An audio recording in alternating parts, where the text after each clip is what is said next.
এই ভাই সাহেব, ভাই সাহেব, ওদিকে যাবেন না। কি আছে? গ্রামে দুইটা জল্লাদ ঢুকেছে। কিসের জল্লাদ? সুযোগ মতন সামনে পেল। জি মাথায় কাপড়।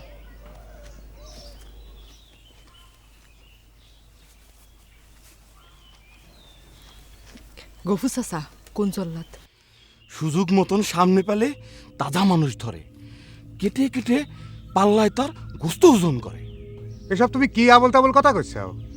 বুঝতে পারেন নাই ভাই সাহেব, তাজা মানুষ ধরে আর জবাই করে, জবাই করে আর টুকরো টুকরো করে, টুকরো টুকরো করে পাল্লায় ওজন করে। এটা হইতেছে তাকে নেশা। মামা, গফু চাচার মাথাটা বোধহয় এবার ঘুলাই হয়েছে। হলে হতেও পারে। কহে মা, মনে যা আসে তাই ক, তারপর সামনে আগে যা, বেগরে জান্ডা হারা।